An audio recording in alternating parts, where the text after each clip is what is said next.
Eu não tenho medo de ser preso. Aí é que tá. Malafaia sabe que ele será. Eu não tenho medo de ser preso. Pode mandar me prender.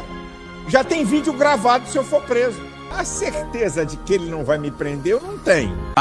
Os líderes religiosos, esses exemplares de compaixão que, aparentemente, nunca ouviram falar da palavra crítica. Estamos em 2024 e a fórmula mágica para resolver discordâncias parece ser a velha e eficaz maldição: que o fogo desça do céu.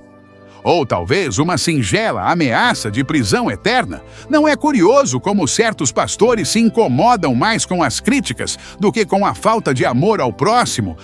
O amor cristão tão presente? Só que não, e a ironia é palpável. Jesus perdoava os seus inimigos, mas hoje, pelo visto, se você discorda, a solução é te amaldiçoar com estilo. Agora, segura essa, parece que os líderes do momento, ao invés de salvar almas, estão mais interessados em proteger seus bolsos e suas reputações de ouro. E falando em reputação, vamos ao espetáculo principal, o pastor que nunca sai dos holofotes, Silas Malafaia. Pronto para mais um escândalo?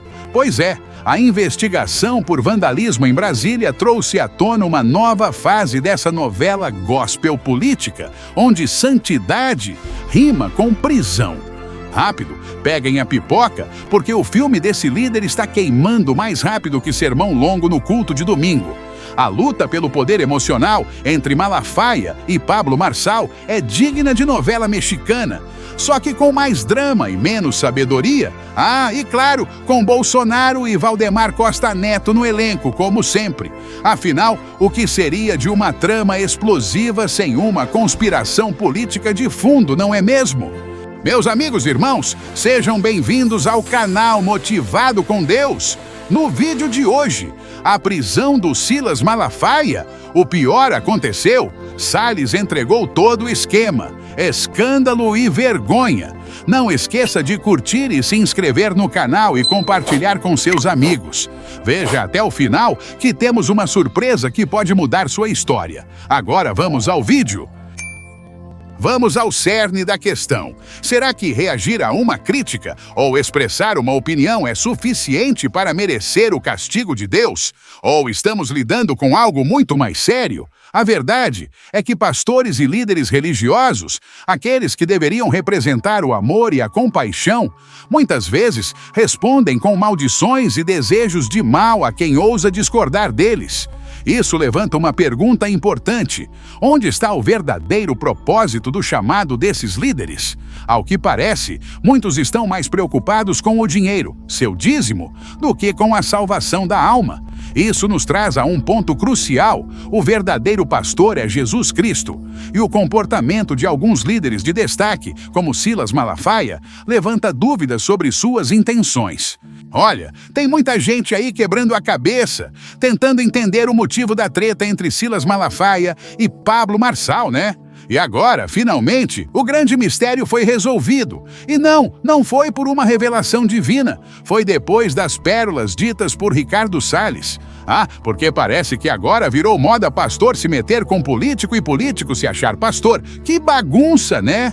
O Ricardo Nunes, ano passado, quando você entendeu que o PL não iria bancar sua candidatura, ele disse que você agiu com falta de tranquilidade e humildade naquela ocasião, quando retirou o seu nome e disse que não ia participar mais, alguma coisa assim. Eu não sou fingido, eu não gosto de esquema, não faço tratativa impublicável. E infelizmente a política brasileira virou um lugar onde as coisas são muitas vezes impublicáveis, né? E o Valdemar não abria mão de manter a aliança dele com o Nunes. Essa é a verdade. O discurso politicamente correto utilizado foi: não, o Salles não ganha na capital, a direita não ganha. Mentira. A verdade é que se eu ganhasse, comigo não ia ter essa divisão da pizza que hoje tem. Comigo não ia ter. Então não adiantava ganhar comigo, sob esta ótica. Para o pessoal do sistema, o pessoal desse centrão fisiológico, ganhar comigo no fundo é não ganhar, porque eu não vou deixar, eu não faço e não deixo fazer. PL, que era o partido que eu fui eleito deputado, fez a maior bancada federal do Brasil, a maior bancada estadual aqui do nosso estado, ou seja, tinha toda a legitimidade para dizer nós vamos lançar candidato próprio. Ainda que o risco dessa legitimidade seja eventualmente perder. Volto à frase do início do programa. É melhor perder de pé do que ganhar de 4. Você vai e apoia uma pessoa que não representa seus valores, um grupo que não representa aquilo que você acredita, que age de maneira distinta daquilo que você defende e acha que ganhar com ele é vitória, não tem cabimento. O Valdemar, através de um deputado federal e um determinado vereador, tem 2 subprefeituras, tem secretaria com o Nunes, administra através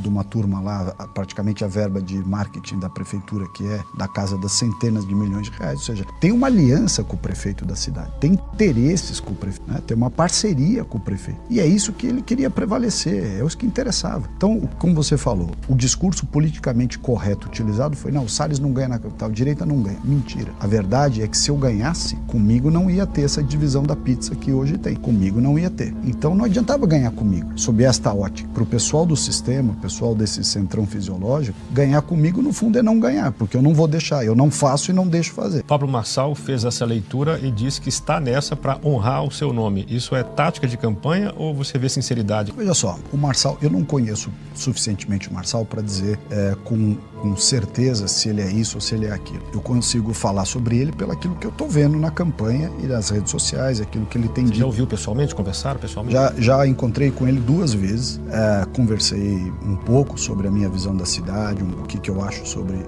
o que acontece com a cidade, como eu faria uma campanha e tal, etc. Ele foi atrás de você? Na verdade, quem me apresentou a ele foi o Sabará. O Sabará está ajudando ele no plano de governo, e o Sabará, amigo nosso, enfim, o Sabará falou, eu vou te apresentar, e apresentou. Foi praticamente esse o contato, e depois eu o encontrei. Ele foi ao CIPEC, lá do Encontro dos Conservadores, lá em Santa Catarina, em Balneário Camboriú, e lá nós nos encontramos novamente. O que eu percebi, né, conversando com ele? E eu, de novo, o que eu sei dele, o que ele conversa comigo, o que ele fala nas redes sociais. Que ele adota de uma maneira muito clara esse discurso pró-empreendedor, pró-iniciativa privada, de diminuição do tamanho do Estado, de reconhecer que as pessoas vencem pelos seus próprios esforços. Segundo ele demonstra, essa é a história da vida dele. Ele foi empreendedor, coach, participa de vários empreendimentos e tal. Eu não sei muito, mas o fato é que, pelo menos, a bússola que ele indica nos mais variados assuntos, a bússola está no sentido correto. Aí vem o pessoal discute, mas ele teve problema com o negócio do condenação criminal, o partido dele, o presidente do partido dele tem ligações com o PCC,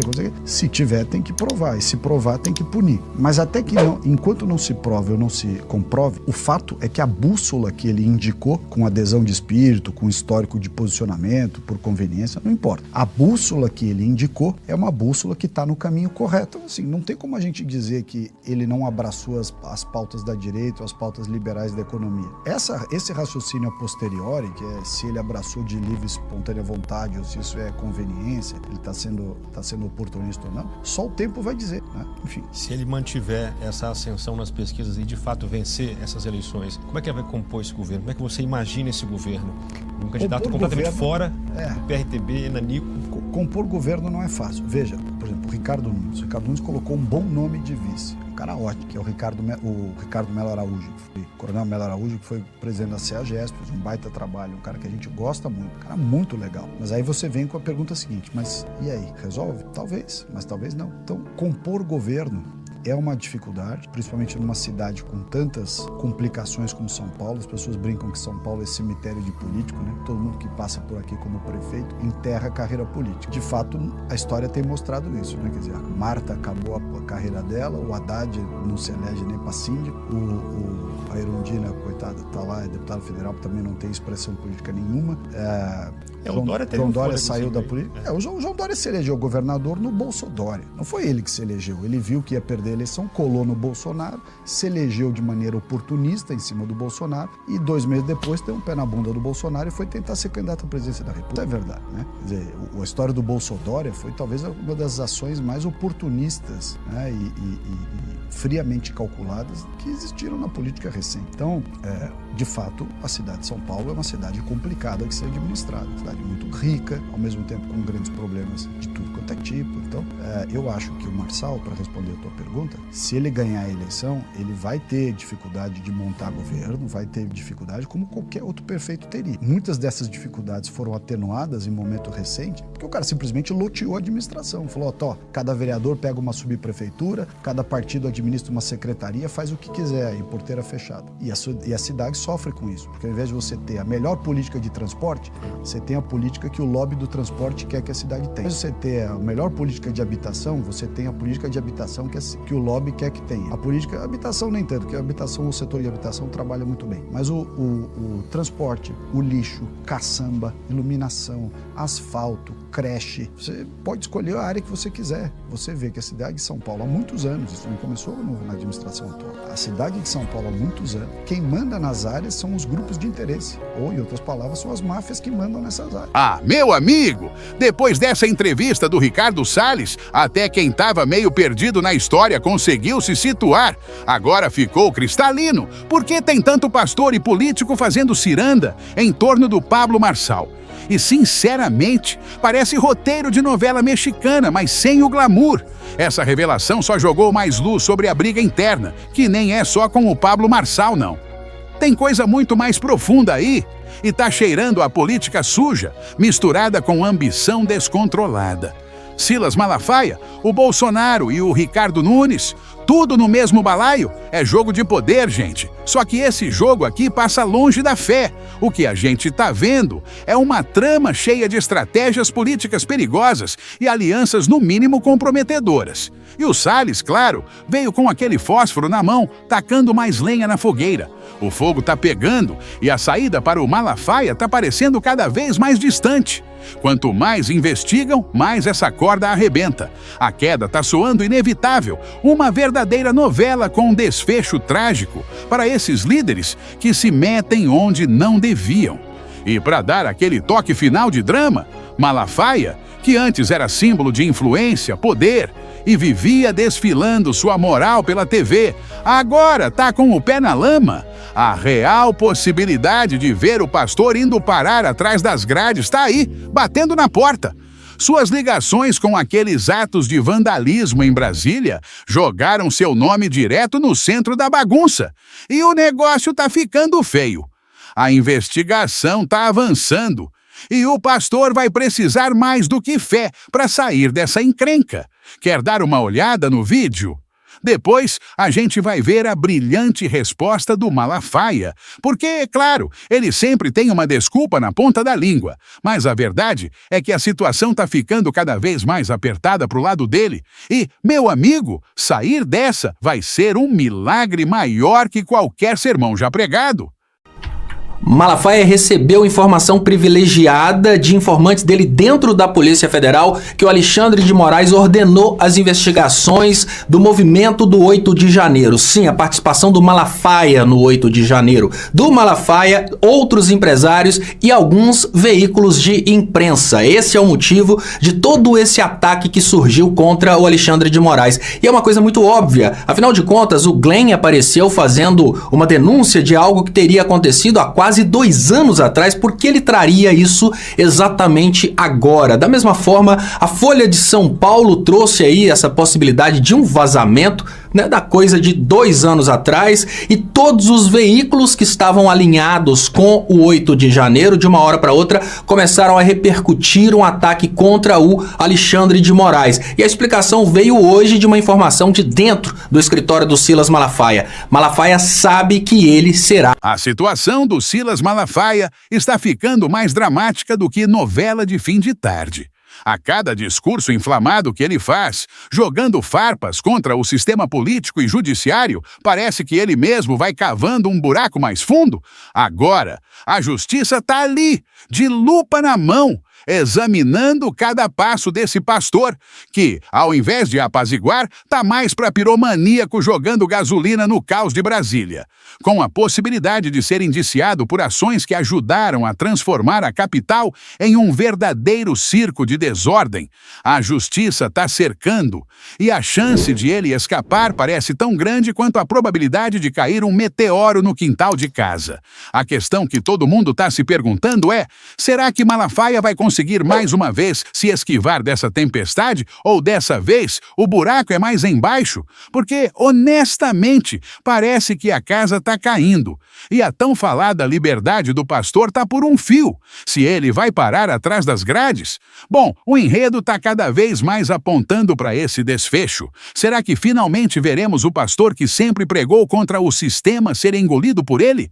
É esperar para ver, mas a tempestade já está formada e o barco de Malafaia está afundando rápido.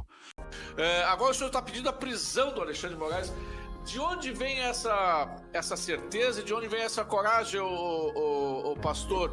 Porque ele já prendeu muita gente, né? A certeza de que ele não vai me prender, eu não tenho. Eu não tenho. Eu tenho suposições. Por exemplo, eu sou um líder religioso e não é uma coisa boa mexer com liderança religiosa. Não é só evangélico, não. Nunca foi coisa boa, tá? Esse aqui é uma visão. Agora, eu não tenho medo de ser preso. Aí é que tá. Eu não tenho medo de ser preso. Pode mandar me prender. Já tem vídeo gravado se eu for preso. Se me prender, meu amigo, tem um vídeo na mão de meia dúzia aqui que o pau vai cantar. Então eu não vou ser preso como ele fez com os outros, tá? E que você não tinha instrumentos para se defender. Já está o vídeo gravado. Eu tenho que me antever. Queridos, a verdade, finalmente, está vindo à tona. E a situação do pastor Silas Malafaia está mais tensa do que final de campeonato. Além das trocas de farpas com Pablo Marçal, o homem está enfrentando o maior risco da sua trajetória espiritual. E não estamos falando só de cair em desgraça com os fiéis, não. A possibilidade de ele ir parar atrás das grades é real e iminente. O pastor que se acostumou a bater de frente com quem quer que seja, agora vê o cerco se fechar e o risco de prisão está cada vez mais palpável. É como se todo o teatro que ele montou ao longo dos anos estivesse desmoronando diante dos nossos olhos. Aquele que sempre se apresentou como defensor da moral e da fé, agora luta para salvar sua própria pele, em meio a escândalos e investigações que podem acabar de vez com sua liberdade. Será que Malafaia vai conseguir escapar dessa armadilha? Ou essa é a queda final do pastor que tanto criticou o sistema? Mas agora pode ser vítima dele? O tempo dirá, mas as apostas não estão a seu favor.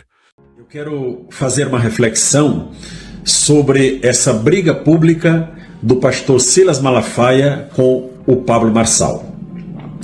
Primeiro, registrar que o apóstolo Paulo diz que só o fato de ter contenda entre irmãos já é um escândalo.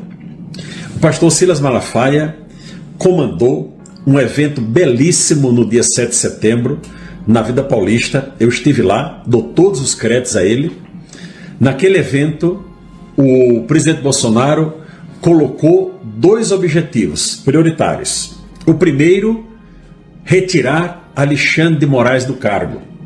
O segundo, anistia aos presos do 8 de janeiro e aos demais que necessitem. Pois bem, nós estamos há 21 dias dando trégua ao criminoso Alexandre de Moraes por conta de um mal-entendido do caminhão do som na Avenida Paulista. O pastor Silas diz que não apoia o Ricardo Nunes, mas no momento que ele tenta destruir o Pablo Marçal, a figura do Pablo Marçal, e por via de consequência a sua candidatura, está favorecendo o Ricardo Nunes, o prefeito Nunes. Por quê? Porque eles disputam votos no mesmo campo político. E quem apoia Ricardo Nunes? Gilberto Kassab é o principal fiador, presidente do partido que tem 15 senadores e desses apenas 3 são favoráveis ao impeachment de Alexandre de Moraes. Quem mais é Gilberto Kassab? É secretário de governo do governador Tarcísio. Que mais? O vice-governador de São Paulo também é do PSD, partido do Kassab. E qual a cobrança que o pastor Silas fez ao Gilberto Kassab, ao governador Tarcísio e ao candidato Nunes? Que eu tenha conhecimento, nenhuma. Isso em relação a Alexandre de Moraes. Por que então cobrar do Pablo Marçal? Eu não sou eleitor em São Paulo, mas nós estamos tratando de uma causa maior, que é o Brasil. Então eu recomendo a todos que vejam os vídeos feitos pelo deputado Nicolas Ferreira e pelo deputado Gustavo Gaia, onde eles mostram, estão no meu story, onde eles mostram quem verdadeiramente está sendo inimigo da causa nacional, que é o partido comandado pelo o senhor Gilberto Kassab, que é o principal aliado do candidato Nunes em São Paulo. Aí o pastor Silas Malafaia diz, olha, eu não estou apoiando o Nunes, mas vejam, o Pablo Marçal e o Nunes estão disputando o mesmo campo político. Se o Pablo Marçal for destruído, evidentemente que o Ricardo Nunes vai avançar. E veja a incoerência de tudo isso. O deputado Gustavo Gaia disse claramente, veja o vídeo, se Gilberto Kassab e o partido PSD número 55 não tomarem uma decisão de apoiar decisivamente o impeachment de Alexandre de Moraes, a opção será Pablo Marçal em São Paulo.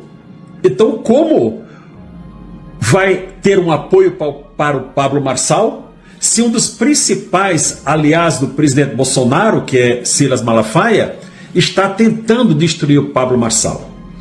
Então, gente, olha, de forma muito clara, essa briga, eu penso que o pastor Silas Malafaia tem que parar. Claro que ele não pediu meu conselho, e eu não estou dando conselho, é um pensamento meu como crente, como cristão, que essa briga já deu, já cansou todo mundo, nosso objetivo é outro, o foco é outro.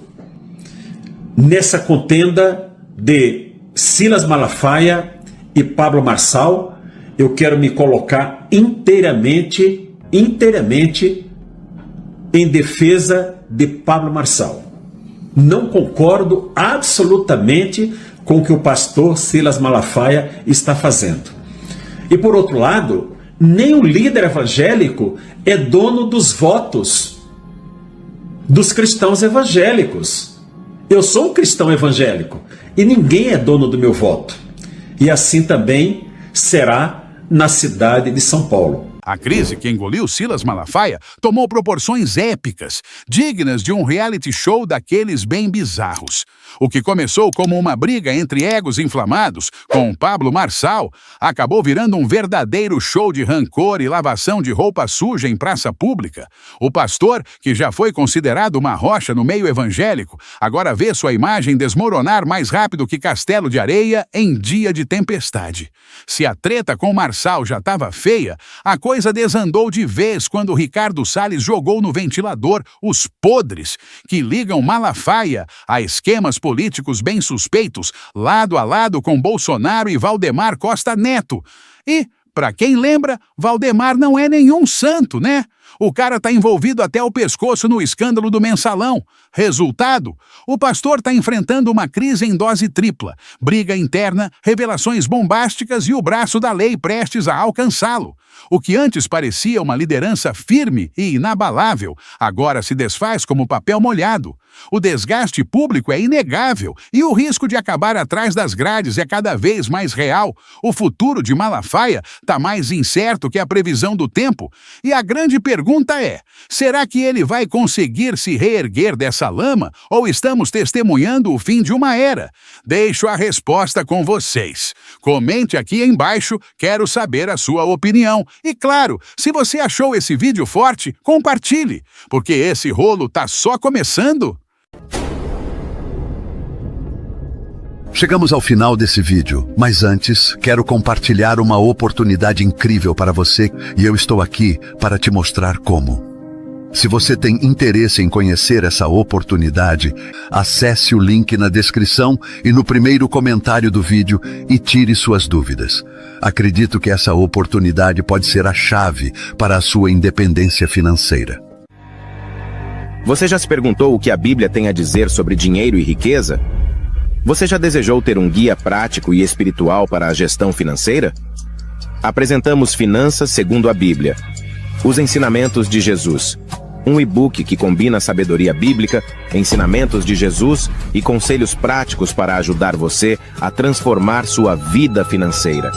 No capítulo 1, exploramos os fundamentos da gestão financeira na Bíblia, com citações bíblicas sobre dinheiro e riqueza.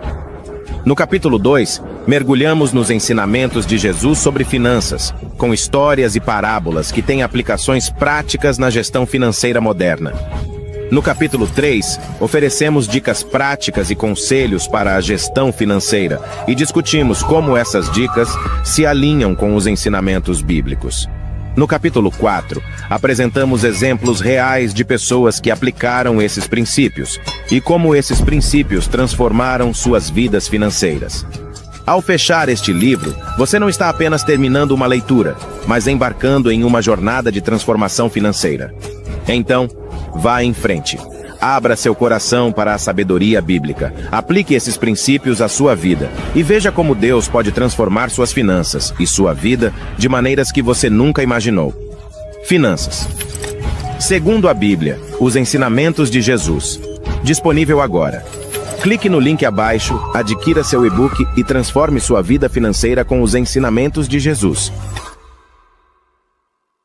Se você apreciou este conteúdo, por favor, deixe seu like e inscreva-se. Seu apoio também é nossa motivação. Não esqueça de ativar o sino de notificações para receber as atualizações dos nossos vídeos mais recentes. Se pode e quer, ajude-nos. Entre para o clube de membros no botão abaixo do vídeo. Obrigado por se juntar a nós nesta jornada épica através das páginas da Bíblia. Continuamos juntos. Homens e mulheres, jovens e crianças, voando para novos horizontes rumo à eternidade. Que vocês busquem sempre a graça de Deus e vivam em sua luz. Que a paz e a sabedoria estejam com vocês. Obrigada a todos e espero vê-los em nosso próximo vídeo. Um grande abraço. Que Deus abençoe suas vidas. Amém.